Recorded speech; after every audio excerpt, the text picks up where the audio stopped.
everyone, this is CJNovo992 and today we're back from the brand new video. And today's video here to talk about a comfortable, controlled, utterly dominating win, which is always welcome right here on the channel, especially when we got a couple glimpses into the future. And can I just say, future looks bright. But honestly, that's one of the main things I'm taking away from that game of football. It's one of the things I'm looking forward to for the rest of the league campaign, is seeing these laddies who we hear a lot about, who we speak a lot about on the channel, being able to transition up to the higher level and seeing if they've got anything. And a couple really sparkled for me. So if you're going to be tuning into today's video, you'll be hearing a lot about Rangers' youth and Rangers' future throughout, as Rangers obviously comfortably controlled Dundee United from the first whistle all the way to the frickin' last. And I know some people was a wee bit doing and everything about the league or anything like that, and maybe no feeling the hype, but I will never ever no be happy about putting a couple by Dundee United. Always delighted and always welcomed right here on the channel, especially in the manner that we actually did. So let's go ahead and talk about Rangers 2, Dundee United now then, shall we? You saw with the starting 11 rotations and that had to be made. I'm sure a couple of them are still feeling the effects Thursday night, but I like the changes. McLaughlin, we know what we get, with Little John, but I was mostly excited about Leon King, 18-year-old Leon King, who we spent a lot of time over the last couple of years speaking about as one who could potentially be a guy at Rangers. Well, all those years later and all this time later, he gets his first competitive start after a couple of impressive performances from the bench. And I've got to be honest with you, ladies and gentlemen, I know there's tougher challenges to come, but I am very impressed with what I saw with Leon King. He's pacey, his positional sense is brilliant, and again, there will be tougher challenges, people going after him, and tougher challenges in terms of teams, but from what he faced this afternoon versus a kind of wirely vet and being Tony Watt, who continued to flop like a fish every time he got the ball. Honestly, he went doing more than EA's frickin' servers tonight. But that was an interesting challenge in itself, because you could easily get frustrated when you're up against someone who keeps dropping down all the time, keeps trying to win things, showing his experience. But not once did Leon King get involved in anything. Won the ball cleanly, and when there was flops, he never argued, never barked, never got frustrated, kept his head down and kept working along. And that says a lot about the temperament of a young man, especially a centre-half, as that's one of the most important qualities to have, that and concentration. And for the entire game, he never lost it once. But the best thing you could say about this game of football, he wasn't the only youngster that sparkled, and he isn't the only youngster to start a conversation. And the longer you watch today's video, the more conversations you get involved in, because there's a couple of very important things and questions I want to ask you watching. But before we get there, before we jump into the second half and discuss these changes and chances, etc., let's talk about the start of the game then, shall we? Where for me, it was very bright. Gone after him, asking her a couple of questions early, a little bit unlucky here or there in the opening 10-15 minutes. But again, it was on the front foot. It wasn't allowing Dundee United to drag the game down, because people can say it was meaningless or that for Dundee United, but I think you need to educate yourself on who's playing amongst Dundee United. They would have been absolutely dying to beat Rangers this afternoon, to have another team celebrating, ladies and gentlemen. So they wanted this game, trust me on that. But again, 9 minutes into the match, Sakala, so positive. He wins the ball after being alert to a slack back pass. It just bursts away from them, forces a very good save from the ever-impressive Dundee United goalkeeper, who, honestly, I'm sick to death talking about every single time we play them. But that was his first of many very good saves, as Sakala gets it on the left foot, tries to drill it across, but the big man is there. And speaking of there, by the way, I was robbed a moment of sheer quality, especially to my ticker right here, people, because in the 17th minute we had one of the best attacking movements we've had all season long, and it's no surprise that it starts with the wee man himself, Stephen frickin' Davis, the orchestrator of everything usually good at Rangers. This is brilliant here, and I'm gutted still as I'm thinking about it that this didn't end up into the back of it. It's a gorgeous 1-2 with Arfield, and then he's got the composure again to slip into Arfield. Arfield takes a wee touch. It just needs to bury it here. It doesn't do enough, in my opinion, here, and it gives the opportunity for this ever-impressive goalkeeper to be there and deny us again. And I'm sitting saying, no, I've not been robbed of a Stephen Davis assist. Didn't do this to me, Scotty. But that frustration, disappointment and sairness in the pairs continued 10 minutes later after Connor Goldson on the halfway line does what no one else Dundee in terms of centre-halves in this country or anything. And all these players, and I know there's a lot of people counting the days until Goldson's off and they're excited about this guy coming in and everything. Nobody does what Goldson can do. Just look at the standard of this pass. It's phenomenal. He drops it right on a dime, right on Sakala's chest for the halfway line inside the box. No one else does it, and the crazy thing about Goldson is he does it time upon time upon time. Again, just look at some of the goals we've scored this season. It's all come down to this, and hell, looking at it fun and looking at the chances we've missed from Goldson. Drop me here, but moving away from the pass, which was spectacular. Sakala does the hard stuff, brings it down, sells not one but two Dundee United players a dummy. They go that way, the ball comes this way. You're thinking, go on, Fashion, you're going to score, dreams don't die. But unfortunately, he does what Sakala often does when he's given a chance in front of goal. He slashes at it, but this time it doesn't find the back of net. It goes a mile wide, and it's that frustration that just gets you with Sakala, because you can see there's a player in there. He does all the hard stuff. It's just the simple stuff he can't do, which is why I likened him quite a lot to, obviously, Kenny Miller when he was here, and that in the past, a little bit of Novo and everything like that as well when he came to the football club. It's just, he gives you everything, but it's not quite clicking enough in front of goal, and that's where the frustration is. But again, brilliant up to a point for Fashion Sakala. But that was definitely one that got away from us, and it leaned into the rest of the first half, where the temperature of the game just dropped a little bit, and it started to feel a bit like a pre-season friendly with us, because Dundee United, again, these players weren't interested in going forward. They were just looking to take points off Rangers anyway necessary, so they weren't in the game to play football. They just had everybody back there wearing their Kilmarnock pyjamas, and they were happy at that, and it just dragged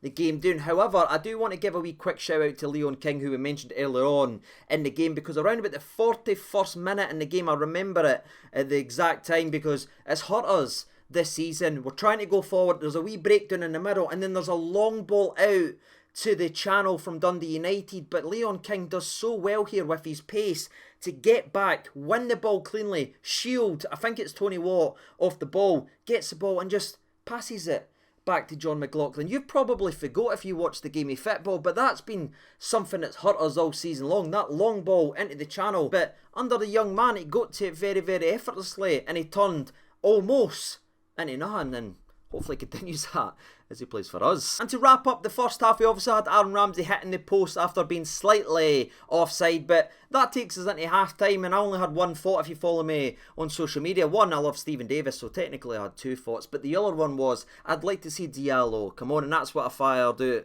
on Twitter, and Amad Diallo did come on in the second half, and for me, he added a lot to the game, because in the opening 7 minutes of the second half, Diallo's been involved in 3 major opportunities for Rangers. The first one being of his own making, as he gets the ball down, skips by Ross Graham. He then has the option to shoot, but he cuts back onto the right foot and eventually drags it. But it's promising, and it's actually being direct and asking some questions. And then just a couple of minutes later, again, he gets the ball, he zips it out to Fashion Sakala, who has a very, very good shot. It's well saved once again by the Dundee United goalkeeper, and the rebound just Whitney fought at Diallo, and I was thinking, that laddie's just not got any luck at all. But before that thought continued, gone downward, we had a moment of magic, and I'm so glad it comes for Aaron Ramsey, because it's a good ball down the right hand side of Rangers. Now, Arfield's originally gone to it, but you can see Ramsey absolutely running like John Rambo himself, as he just tells him to leave it,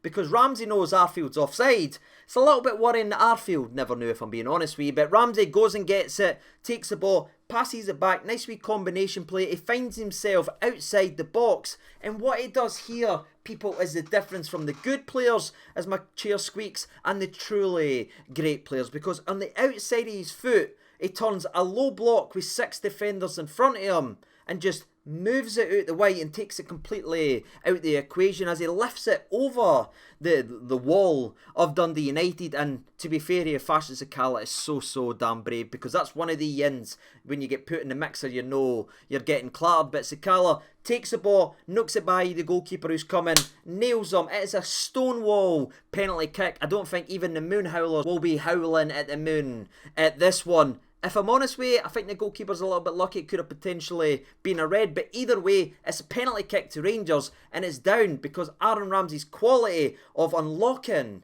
low blocks. That's something we wanted when we got him in January if he was fit to play in this kind of ugly games or anything like that. So he's shown what he can do. Again, we know where we are in the season or that, but again, that's why we brought him into the club, to unlock the doors. He did that, and up steps the skipper. Not one part of me thought he was missing until I seen the goalkeeper dive the right way, but he's just hitting him so well right now. He's just on so much confidence, and I think he's in a good headspace. He's feeling great about himself, that he gives the goalkeeper absolute no chance, despite him being very good in between the sticks. And that now makes it the 17th goal of the season when you slap with his 16 assists.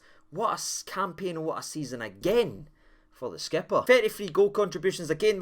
We're accepting this and just pretending that it's normal. It's not normal. People, we will never ever see the likes of this again for a fullback. But aye, he's mental. But speaking of mental, Dundee United starting to spit the dummy out just a little bit, and unfortunately Diallo was on both sides of that in a short spell. First one comes in, it's gone out, and Ross Graham comes in and just nails him. You know what I mean? Just nails Diallo here. And somehow he wins the throw-in. It's never a throw-in. It literally goes straight out from Ross Graham's high challenge on Diallo. But that goes unpunished. And when you didn't punish hammer throwers, it leaves the door for them to do it again. And within 3 or 4 minutes, a potentially very dangerous challenge ends up coming in with the exact same people involved. Graham tries to do too much. Diallo's coming in to nick it in. So Graham just goes, no. He comes in high, into the leg, absolute cruncher, leaving one on him, and he eventually gets his yellow card. And aye, this one could have been really, really bad for Diallo, and I think it tells you everything you need to know that the opposition's manager, Dundee United's manager,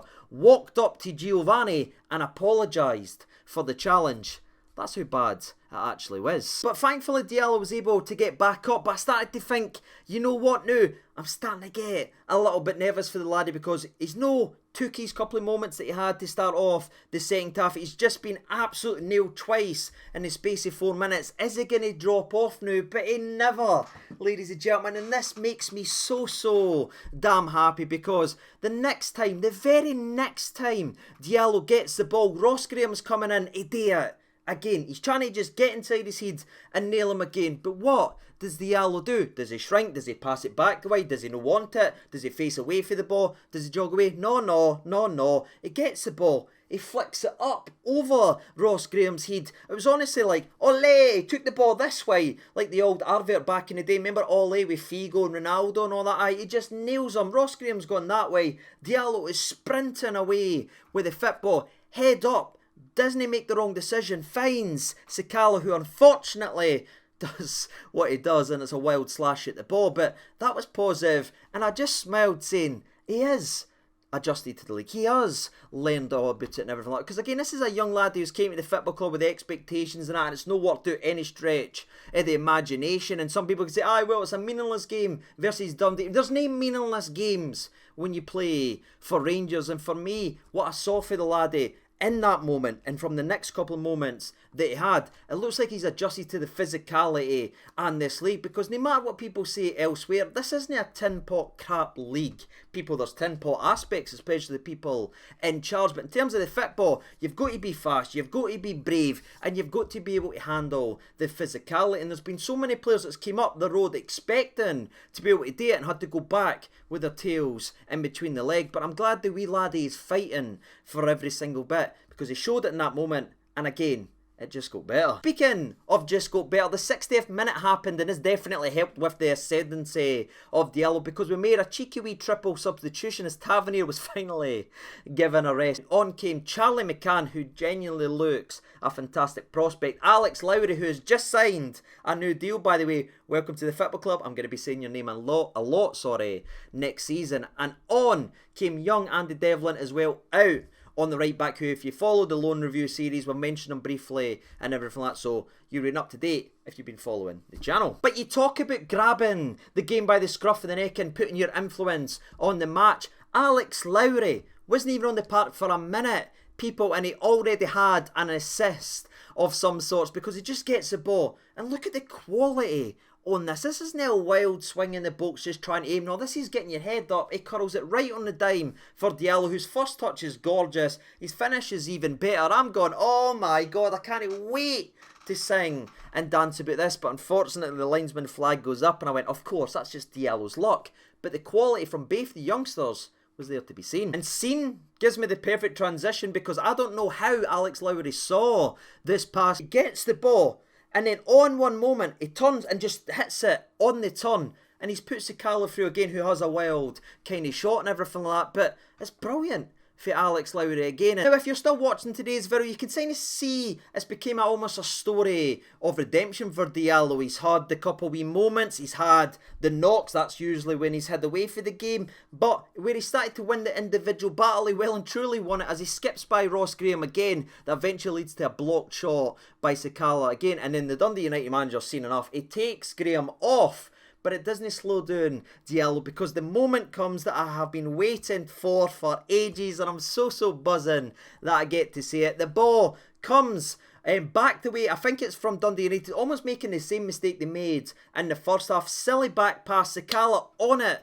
like a flash. I thought he overran it here, but it's brilliant for fashion. He finds Diallo in the box, and this isn't a tap in on the line or anything like that. This is right foot lifting over a very good shot stopper with pure composure.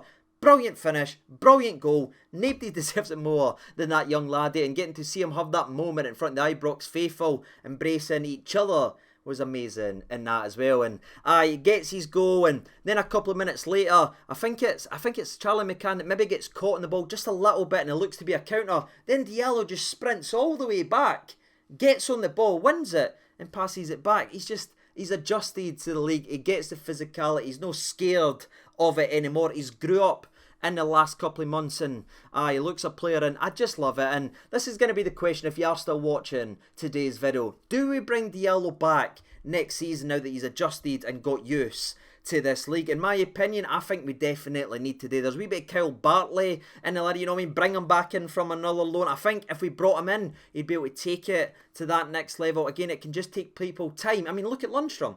Took him about 6 months to really establish himself in this Rangers team. Now he's a cult hero, and we love Big Scouse John. Wee Diallo's only 19 years old, and he's only been here a couple of months, and it never happened right away the way we all wanted to, but it looks like it's happening now.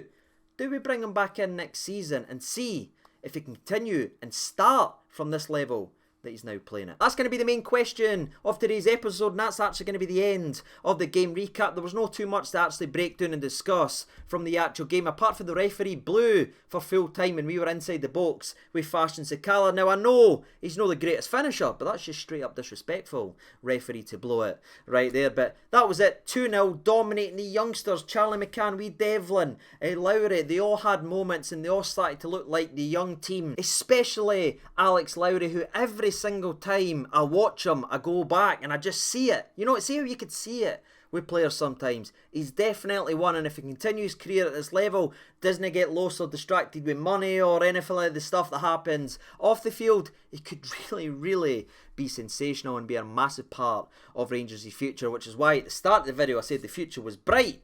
It's on the shoulders of the young laddies we've discussed in today's video. But with that being said, that's me reached the end of the video. What did you think about the game? Who stood out to you? Who do you think's got a future at this football club? And as always, who was your man of match? That'd be absolutely amazing to see your thoughts and opinions as we continue to build up momentum. And that's a good wee momentum starter, aiming for what we want to achieve this season. But as always, I've been CJ112. Thank you so much for watching, and bye.